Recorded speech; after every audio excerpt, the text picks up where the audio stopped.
Hello and welcome to this painting and finishing overview for the new DARC-1 kit from Estes. I'm James Duffy and I'll be your guide as we use a variety of painting methods to finish this great new kit. Now, if you watched our earlier unboxing video, you saw how the aero shroud portion of the kit was prepped for assembly and finishing. Since that time, we've assembled the aero shroud exactly as described in the kit instructions, with a couple of notable exceptions. First, instead of attaching the kit supplied shock cord to the internal bulkhead, we've instead attached a small Kevlar loop. That keeps the long shock cord out of the way as we paint.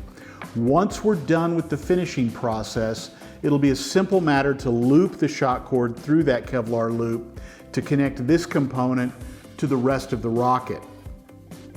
Next, you'll notice that the fins on the upper portion of the shroud haven't yet been installed, although we have opened up the attachment slots.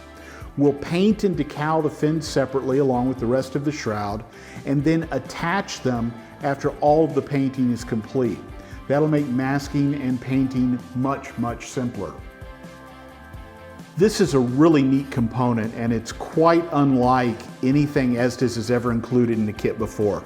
All of the panel lines, access doors, vents, and more are just begging for a really cool paint job.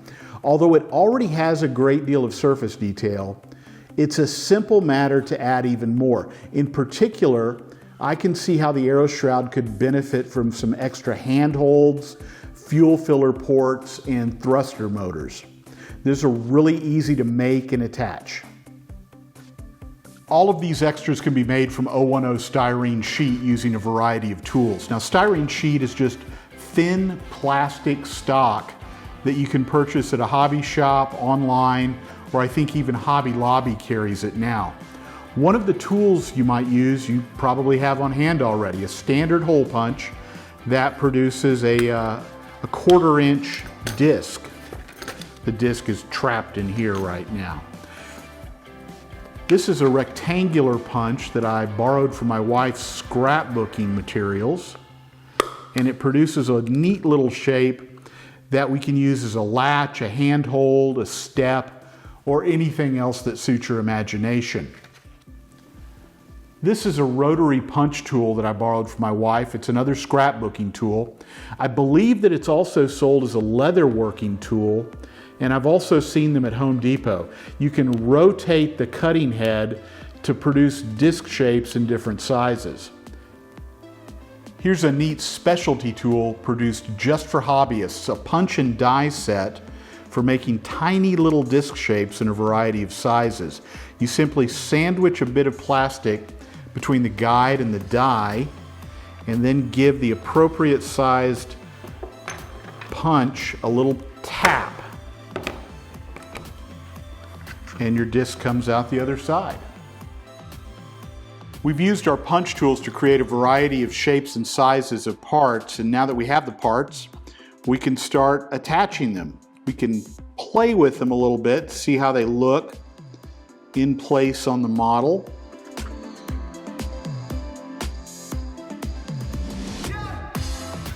Use your imagination.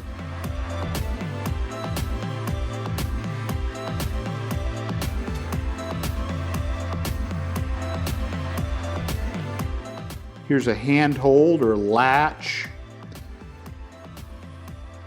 or an access panel.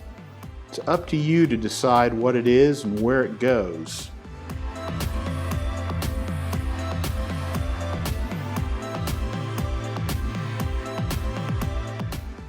Again, you're using your imagination here, but it's also a good idea to use some common sense. And what I mean by that is that a thruster, for instance, might look great there, but think about what it does. If you put a thruster on the top of something, you probably need to put a similar thruster on the bottom of that similar section. Likewise, if you put a thruster on the left side of the model, you should probably put a thruster on the right side of the model as well. Anything you can back up with a story you made up is fair game. Now that we have an assortment of parts, we can start attaching them. We'll speed up this bit of footage as the process is really pretty simple. We'll just dab a little bit of liquid cement on the location for each part, pick up the part with the sharp tip of the knife, and hold it in place. You'll have a little bit of time to adjust the location, and you can even snap off the part if you don't like it. We've got plenty of extras on hand. Once we're satisfied with the part and the location, we can move on to the next component.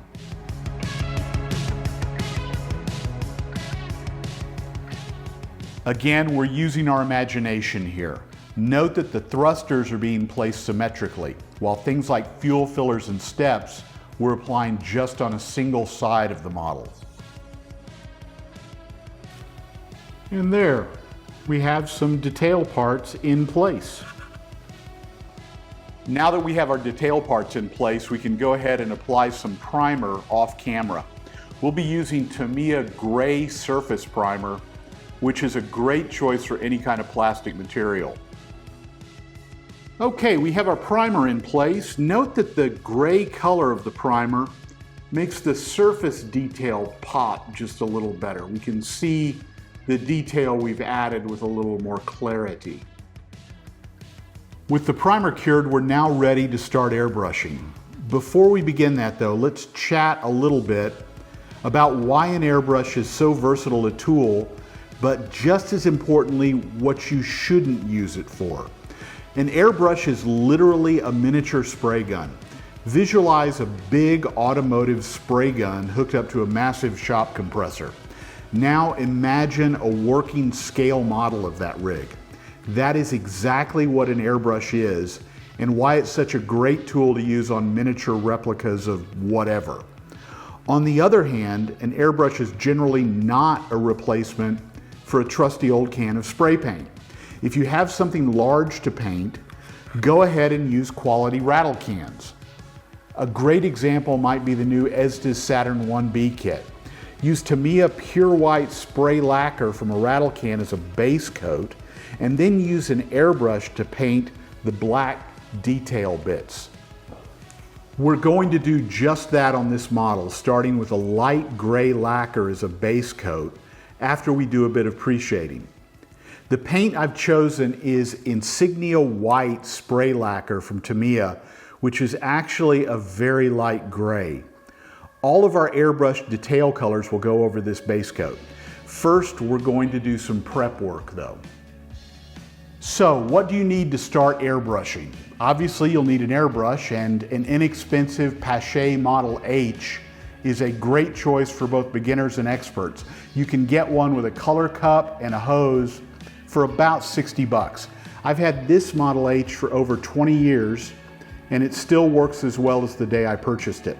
It's what's called an external mix single action airbrush, which means that it has separate controls for air, this button here, and paint volume, this knurled knob right here. And the air and paint are mixed outside the body of the airbrush, right here at the tip of the brush. The air travels from the source through here, through the body of the airbrush, and as it passes over the paint needle right here, it creates a suction, just like the carburetor on a car. The paint flow again is adjusted with the little knurled bit right here on the needle. There's another very versatile type of airbrush called a double action airbrush, which combines the air and paint volume controls into a single unified control. It's a trickier beast to use, and I've never had the patience or the artistry to master one. The guys who do complex World War II Luftwaffe camouflage patterns swear by their double action brushes. For this project though, we're going to stick with our trusty single action Model H. You'll also need an air supply. I strongly suggest that you invest in a compressor right from the start, as the little disposable cans of compressed air are an expensive bag of hurt. This filthy beast cost me about 100 bucks 20 years ago, and similar models are available for about the same money today. Choose a compressor with a regulator and a moisture trap. as moisture can condense out of the air as it travels through the compressor. That water might splatter onto your model if you don't separate it out of the airflow, so don't skip that bit of gear. If you have a big shop compressor, it should work just fine as long as you have a regulator and moisture trap in line. By the way, we'll be operating at air pressures of about 12 to 16 psi. Finally, you'll need some paint. I use Tamiya acrylic paints almost exclusively as they look great and perform consistently. Occasionally, I'll use acrylics from another manufacturer if Tamiya doesn't have the exact color that I want, but I always come back to the Tamiyas. You'll also need some thinner. I always use the specific thinner sold by the manufacturer for that specific paint line. If I'm using Tamiya paint, I'll use the Tamiya thinner. If I'm using Vallejo paint, I'll use the thinner that Vallejo makes. Now, others have used inexpensive craft paints with great success, and I'm sure you can too, but I'm not going to be your spirit guide on that quest. An airbrush also offers you the opportunity to choose from a much wider selection of colors than you'll find in spray paints. For instance, here's an assortment of just gray paints that I have on hand. You'll be able to apply these colors with far more control and finesse with an airbrush than you would with a spray can. You'll even be able to mix your own colors and do neat shading tricks between colors on the surface of your model. So let's get started airbrushing. From this point forward, you'll want to place your painted part on a soft cloth between operations to protect it from hanger rash. The first thing we're going to do is mask off the external surfaces of the aero shroud and paint the interior surfaces, all of this in here, black. This is a trick to hide all of this internal hoo-ha that gives away the fact that this is just a model.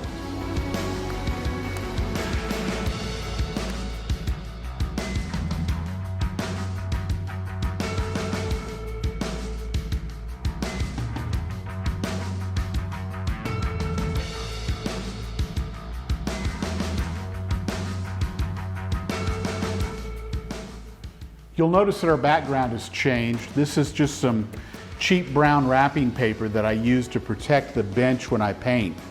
A little booger called a pipette is going to be used to place a bit of thinner into our color cup, about 1/2 to 0.7 milliliters, as indicated in the graduated scale on the side. By the way, I buy these on Amazon for about $7, $6 or $7 for a box of 100. It sure beats the price that they charge at the hobby shop for them. Next, I'm going to put a roughly equivalent amount of paint into the color cup, about 0.5 to 0.7 milliliters.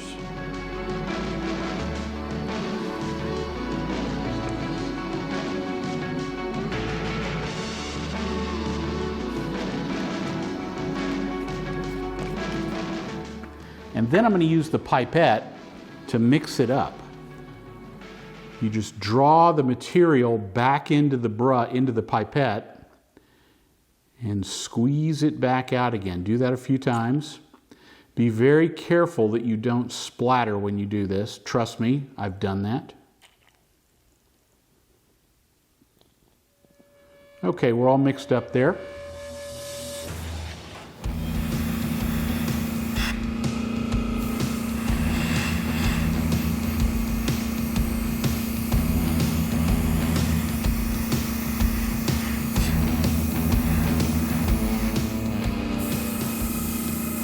The next thing we're going to do is a little trick called pre-shading.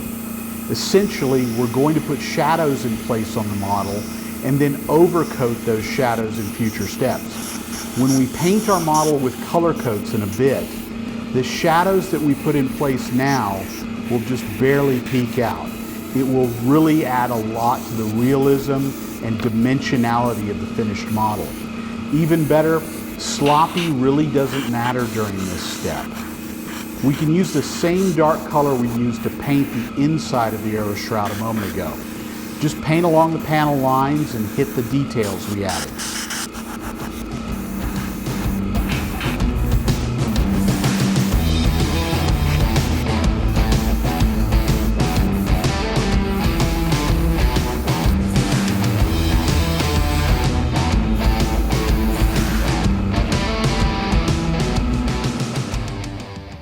It's almost time to start our color coats.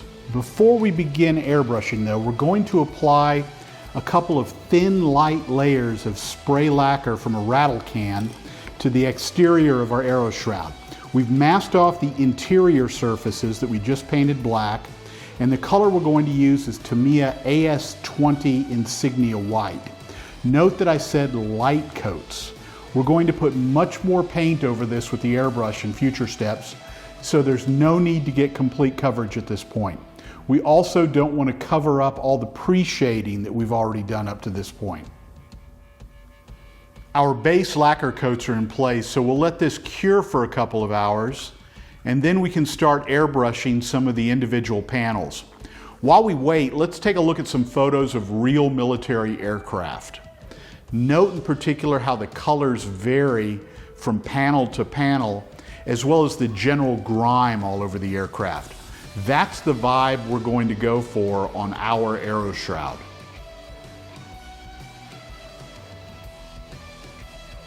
Remember that assortment of gray paint that we looked at a moment ago? It's time to put these paints to work. What we're going to do is mask off a pair of symmetrical panels on our aero shroud and then paint them both in one of our gray shades. We'll then move on to another shade and another set of panels. Eventually, we'll have the entire model covered. We're going to use Tamiya tape to mask off our first set of panels. This is a very high quality tape and it won't leave a residue on your model. On top of that, it's available in a variety of widths for different applications.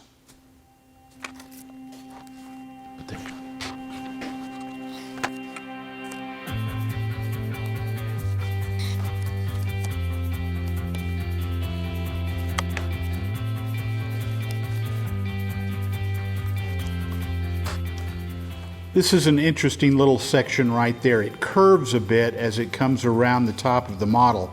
So I'm going to use a narrower piece of tape that'll have a little bit of flexibility.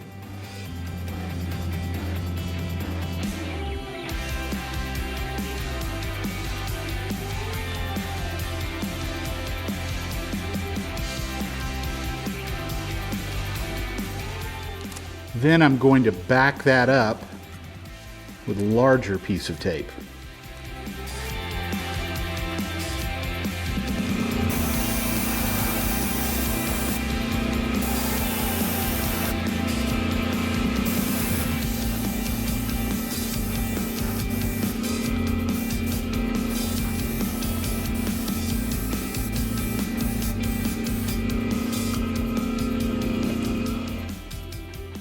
We've unmasked our first set of contrasting panels and I'm really pleased with the results. One trick I've tried here is to make the center of the panel just a little bit lighter than the edges. One of the great things about acrylic paints is they dry very, very quickly. You can gently handle a painted surface within just a few moments and spray different colors over the top just about as quickly as you can clean and reload your airbrush with the next color. It's important to note though that acrylic paint surfaces are fragile and you'll want to use low-tack masking materials from this point. That's easy to do though. We can take standard masking tape and press it onto our pants leg to reduce the adhesion before we apply it to the model. You can also use Post-it notes, believe it or not, as they make a great low-tack masking material. So let's move on to our next set of panels.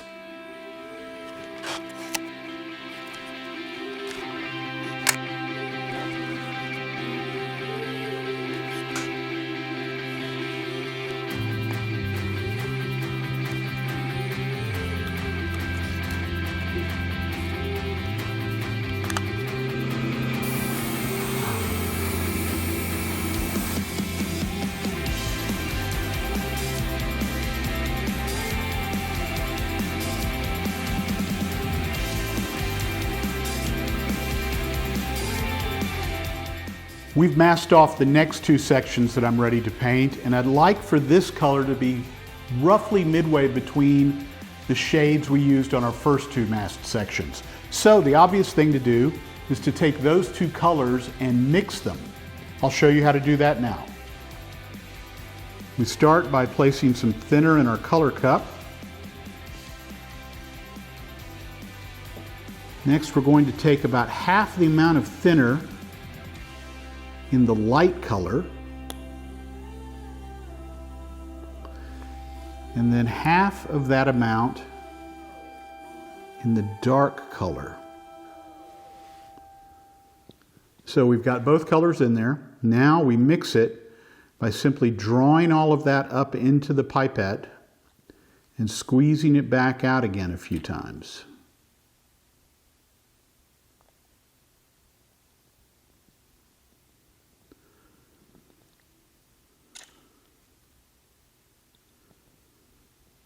And we're ready to paint.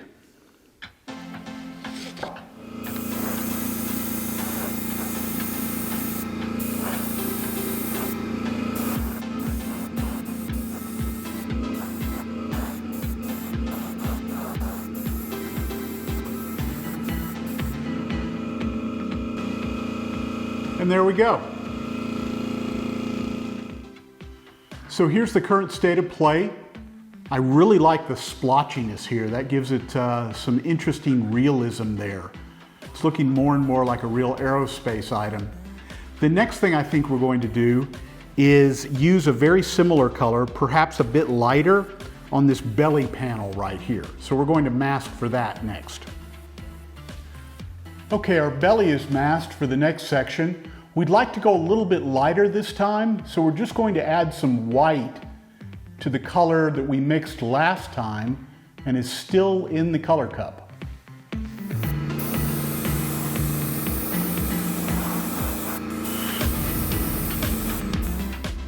We have our next areas masked off, the landing gear door and these two lower edges of the shroud. We're going to do those in a very dark metallic gray. The thinking is that these are high heat areas and are therefore manufactured from some type of high heat resistant metal.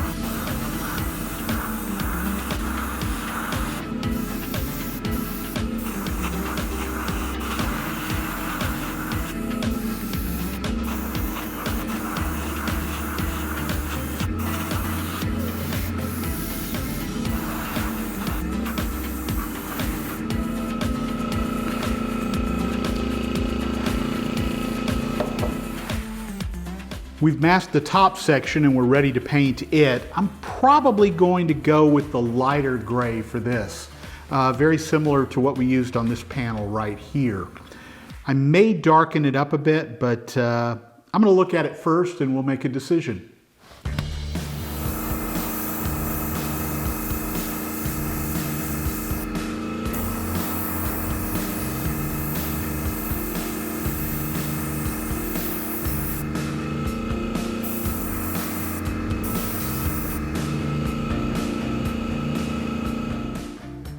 And we're back with an epic mask job. There were a couple things bugging me about our model. First, I'm really pleased with the grays, but hey, they're all grays. There's no color here.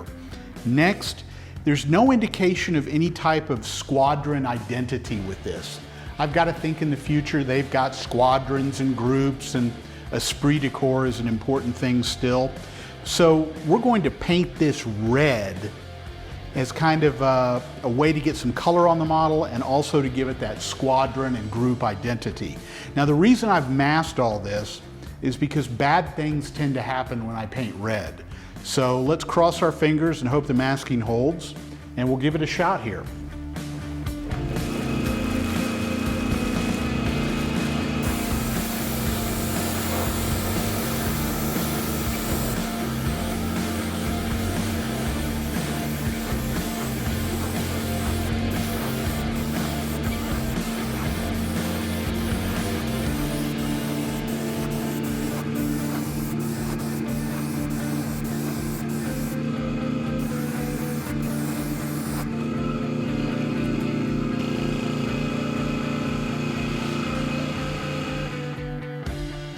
We've laid down our red paint and removed the overmask. Let's start taking up the masking material and see what we've got.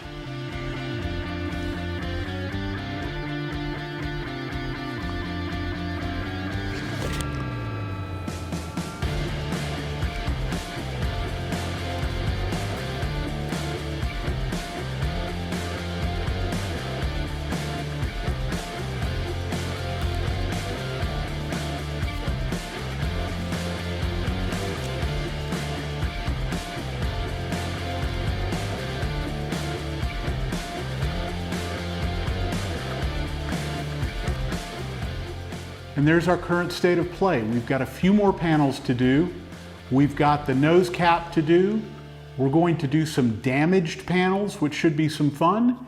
And then we'll start weathering.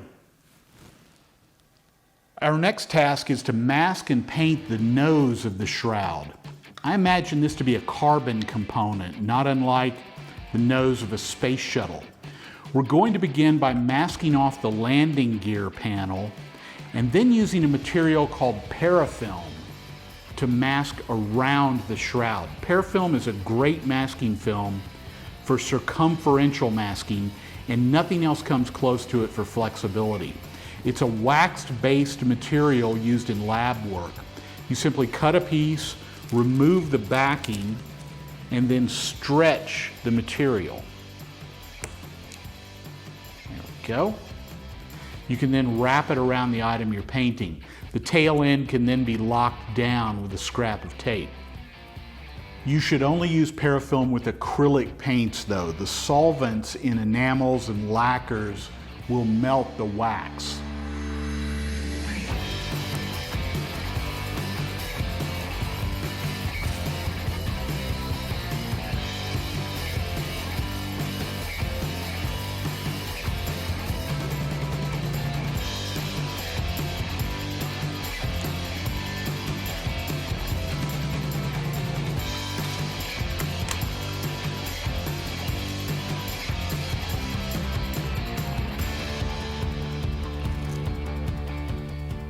We're going to use NATO black acrylic to paint the nose. This is more of a really dark gray than a black shade, and the muted tone should really suit the weathered vibe of our aero shroud.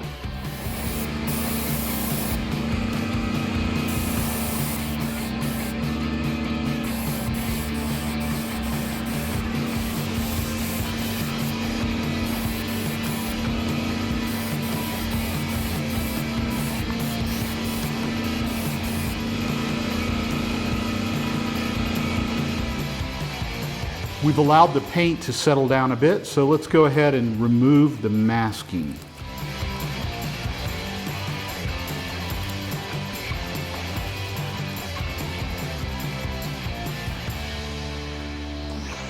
There we go. Pretty cool, huh? Our next little task will be to do something with these rectangular bits on the top of the shroud. Now, the kit provides a couple of decals with square cells and an orange gradient. Instead of using these though, let's mask and paint those instead. Note that the long sides of each rectangle are curved, which makes masking tricky. So here's a neat trick we can use to make some gently curved bits of masking tape. This tool here is called a French curve, and back in the dark times, it was a required bit of kit for drafting.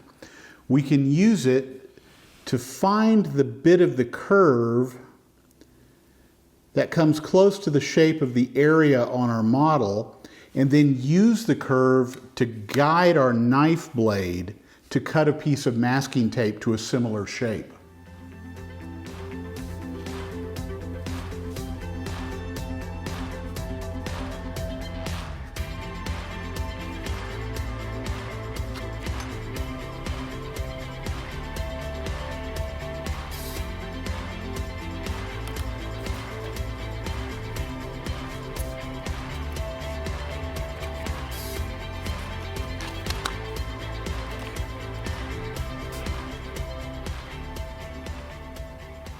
And we're ready to paint. Okay, we're all masked up. Let's speculate that these shapes are part of the atmospheric sampling hoo-ha for our fictional craft. Rather than the orange color of the kit decals, I'd rather paint them a dark red color, not unlike a brick color. Now, I don't have that shade on hand right now, but what I do have is red and brown acrylic, so let's mix up a custom color using these.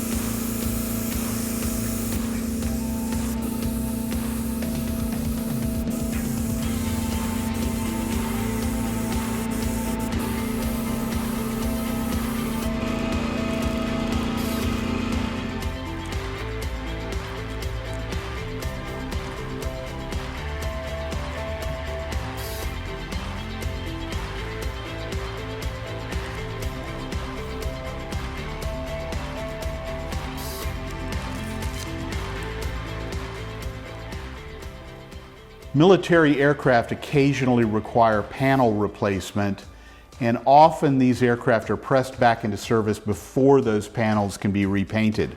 We've picked out a couple of spots on our aero shroud to simulate repairs. We're going to paint this panel here in a simulated natural metal finish using flat aluminum acrylic, and this panel over here will get a simulated zinc chromate finish using this Tamiya yellow-green acrylic. And it's time to remove the masking.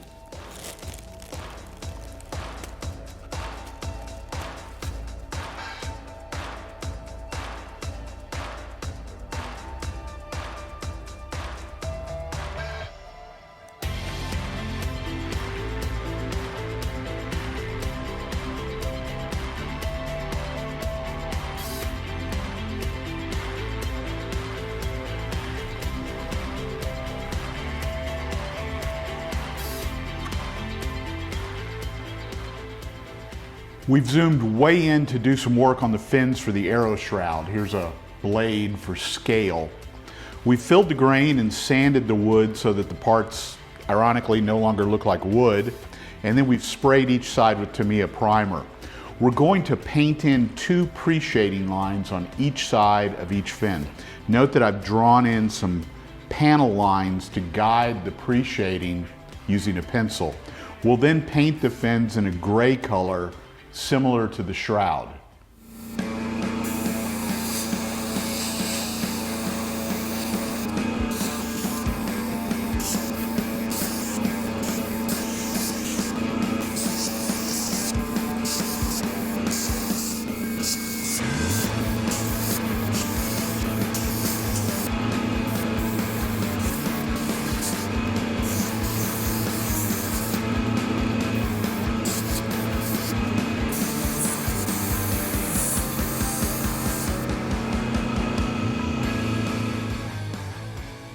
Okay, we're ready to start painting our fins. Let me show you the colors I've selected. Overall, we're going to have a light gray. This is Tamiya XF80 Royal Light Gray. We'll then mask the trailing edge, the control surface, for a slightly darker gray, this XF66 Light Gray. And then we're going to mask the leading edge for some XF69 NATO Black.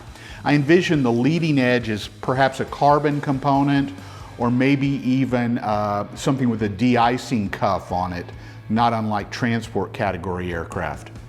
We've also switched to an airbrush with a slightly smaller spray head because these are much smaller parts.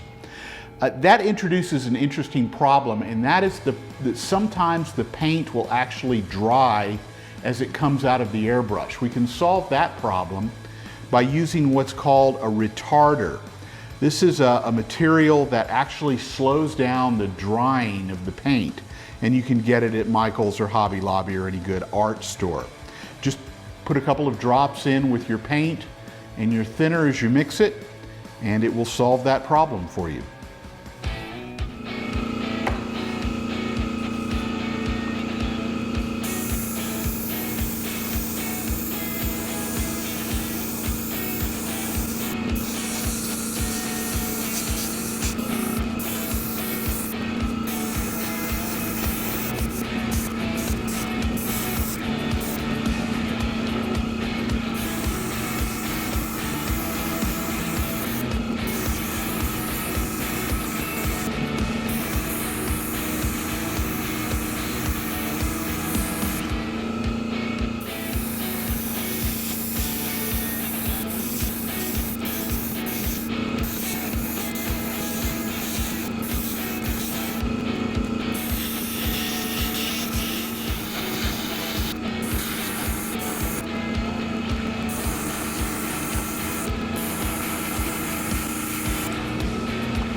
Okay, here are our completed fins. Our next task will be to paint them and the aero shroud into clear gloss overcoat.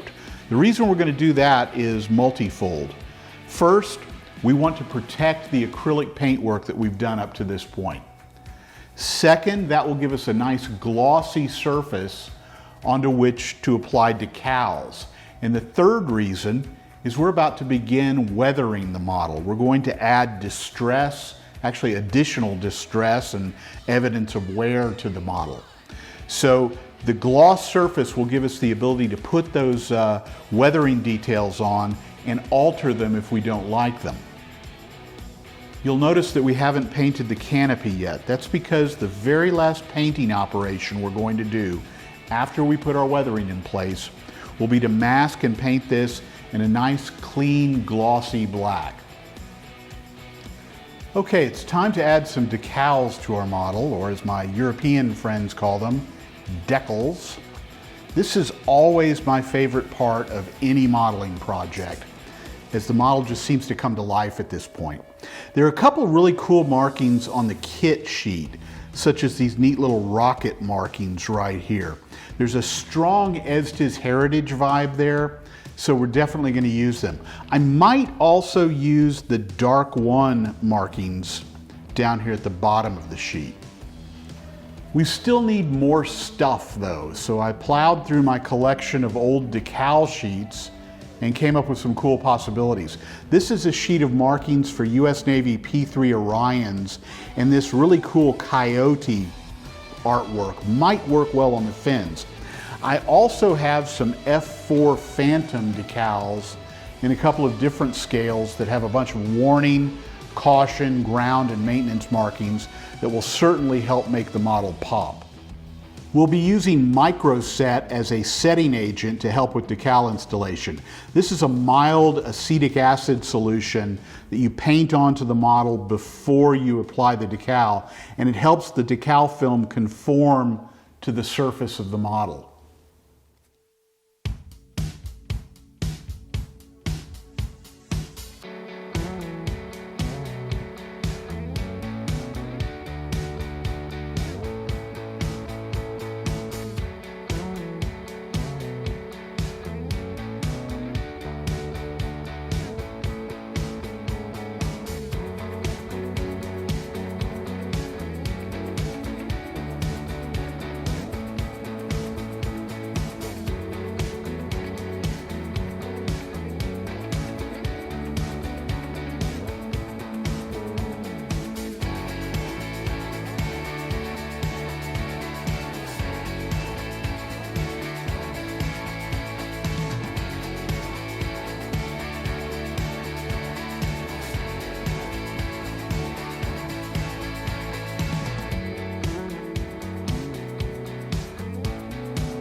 I've decided to go ahead and paint the canopy at this point, mostly because I want to place several decals around it.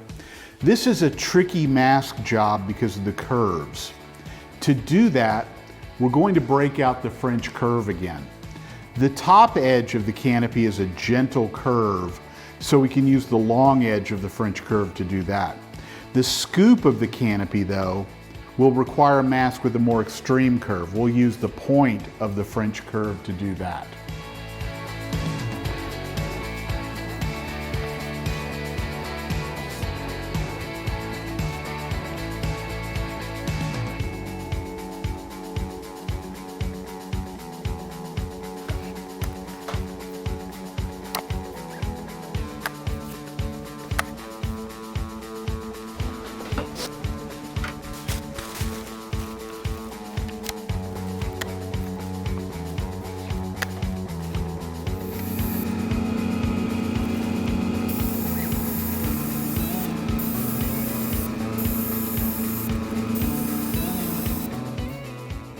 We've removed the masking from the canopy, and when we did so, we uncovered a few minor masking errors on the edge. I should have anticipated this. Remember, we put a gloss coat on here. When we sprayed the acrylic over the gloss coat, that enabled that very thin acrylic paint to migrate under the masking tape and foul the mask line. It was very easy to clean up though. I took a Q-tip, cut it in half at a diagonal, and moistened the cut end in Windex, and was able to gently scrub the mask error off of the model.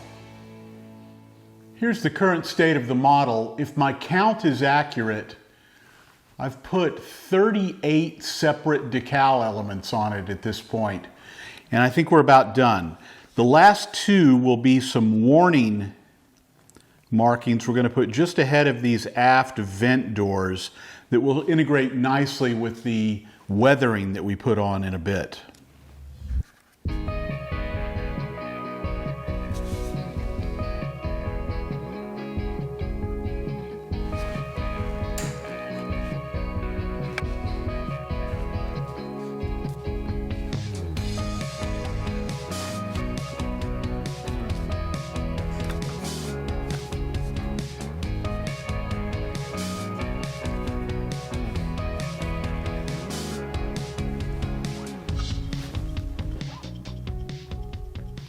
And we're ready for weathering. Up until this point, we haven't discussed the booster section of the model, and frankly, it's beyond the scope of this video. On the other hand, I thought you might like to see some of the changes we've made to this portion of the model before we hit it with paint. First, the kit fins were used as patterns to cut new parts from 1/16 inch thick balsa, and those new parts were then skinned with 010 thick styrene sheet. We used 3M high strength 90 spray contact adhesive to attach those skins to the new parts. This is great stuff. I may do a video in the future on how to use it. Next, some styrene detail parts were attached to the skins, just like the additional details we added earlier to the aero shroud. There are rectangular details at the wing tips and on the sides of the vertical stabilizer, and we added some round fluid-filled details here at the fin roots. I also decided not to use the kit-supplied balsa parts for the landing skids. Instead, short lengths of 2.5 millimeter wide channel strip were attached to the underside of the wingtips. This was really easy to do, and it adds a lot of character. Next, rather than attach the shock cord at this point, a loop of Kevlar was used. This way the shock cord won't be in the way as we paint and decal the booster. It's a simple matter to attach it during final assembly. Our motor retainer has also been added, and the booster section has been primed with Tamiya gray primer. It's time to apply some gentle weathering to our aero shroud. This will enhance the feel of realness by simulating some subtle evidence of use. We're going to focus on a few areas. Two of these are up on the nose cap. There are a pair of vents on either side, as well as some raised areas just to the aft of that. There are also a pair of vents on each side of the rear of the aero shroud. We're also going to apply some evidence of use to the handholds, steps, access panels, and fuel fillers all over the shroud. Note that we've covered the shroud with a gloss coat. This will protect the fragile acrylic paint and decals and give us a base for our weathering. Think of it a bit like a dry erase board at this point. Let's start with the nose vents. This is a brown panel line access color. It's essentially a thin paint designed to be applied, manipulated, and then most of it is removed. We'll start by applying some clean thinner with a clean brush to wet the area. Next, a dab of the panel line color is applied, and we can drag that gently in whatever direction we like. If you don't like the effect, you can wipe it off with a clean soft tissue. With any type of weathering, subtle is best. Building up the effect in layers, it's always easier to add more than subtract something you've overdone. Let's get started.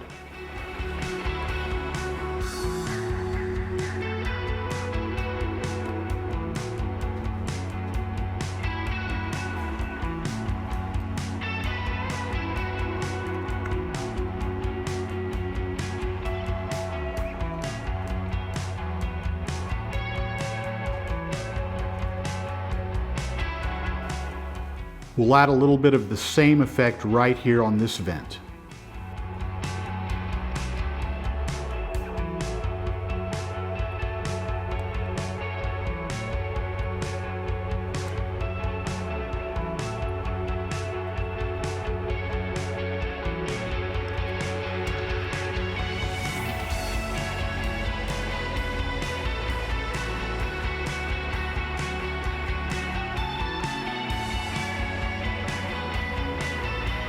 Next, we're going to accent some panels with an effect called dry brushing.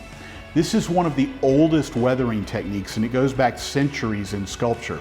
You simply put some contrasting paint on a stiff brush, you wipe off most of the paint on a paper towel, and drag the brush over the detail you want to highlight. The paint in the brush, remember there's just the barest hint of paint there, will catch on the edges of the detail and simulate wear on that part. I use a brush, actually it's a very old brush, it's been cut off at an angle, and it's a very stiff brush as well. The key to this is getting as little paint as possible on the brush and then wiping off most of that onto a paper towel before you even begin to think about touching the model. Let me show you. I'm picking up some silver paint here. I've just put the barest amount on the tip of the brush. I'm going to wipe off most of that on a paper towel. And then we're going to just catch the edges of the detail. Remember, subtle is best. You can always add more. It's a lot harder to subtract. Okay, I like that. Let's do this step now. Again, I'm going to get a little bit of paint on the brush. I'm going to wipe most of it off. And then we're going to catch the detail.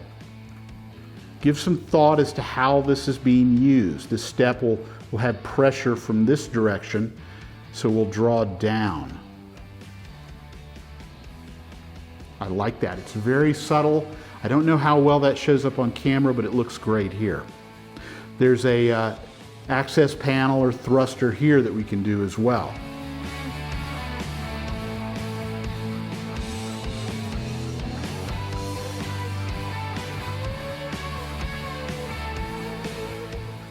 This is even more subtle. It's silver on silver.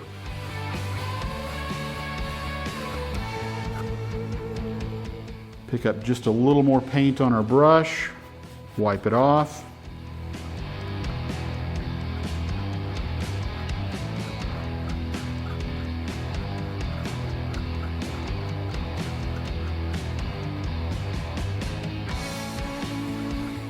We've got another step here.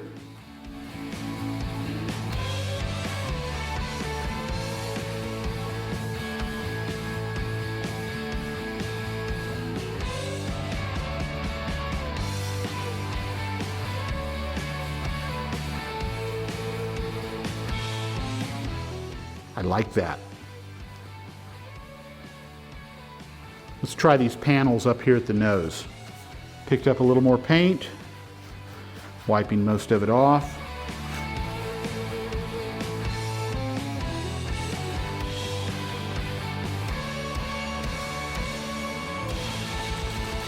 Dragging it in the direction of flight. That really looks nice. Let's do the other side.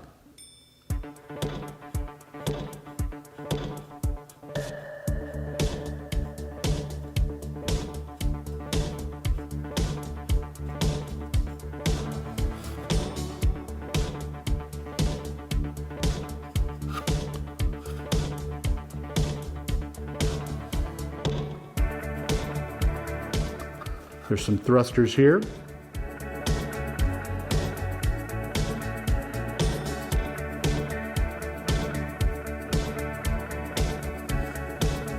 I've got a little outside the boundaries of what I want to do.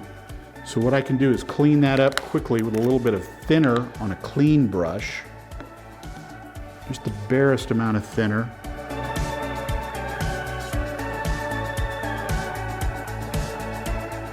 That's all it takes.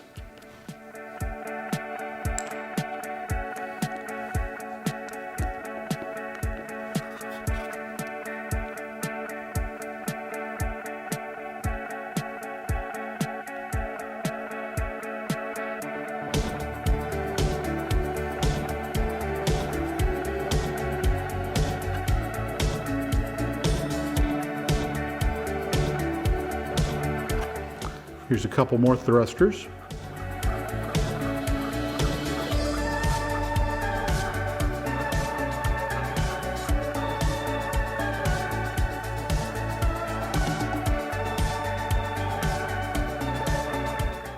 And there, we've just given it a little more life. I may do a little bit more refining off camera, but this is a really nice start.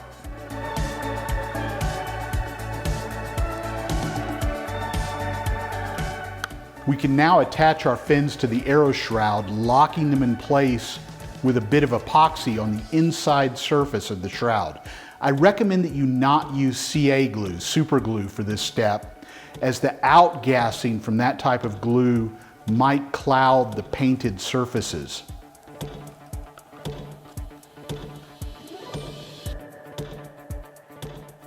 Once the epoxy dries, we can paint the fin tabs with some NATO black paint applied with a brush.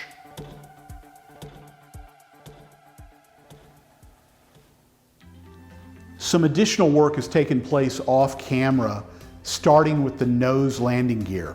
This is a display-only part that you remove before flight. The design is great, but the balsa parts are just too thick. To fix that, the balsa bits were used as patterns to cut thinner parts from sheet styrene. Styrene tube stock was used to replace the wooden dowel material that would have been used for these structural parts. I added this extra link to the front just for fun, and then painted the whole assembly with gloss aluminum lacquer. Once that cured, the part was weathered with coats of black and brown Panaline accent. The tape here helps refine the fit of the landing gear into the hole on the aero shroud. We've also painted our booster with an assortment of acrylic shades to match the aero shroud, and also added some decals and weathering. I'm especially pleased with how the engine retainer turned out.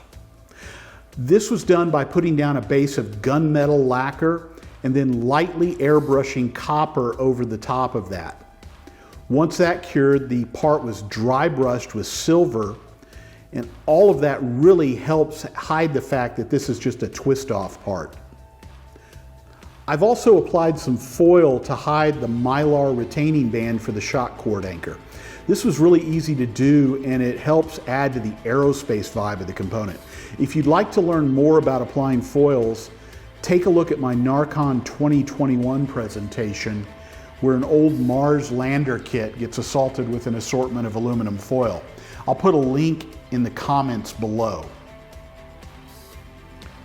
Well, that brings us to the end of this project. Building and painting this new kit from Estes has been a great deal of fun, and I need to send my thanks to Bill Stein and Ellis Langford at Estes for allowing me access to a pre-release copy of the kit. I hope that you've enjoyed following along, and I genuinely hope that you were able to pick up a pointer or two along the way that you might be able to use on one of your future projects. Thanks for watching.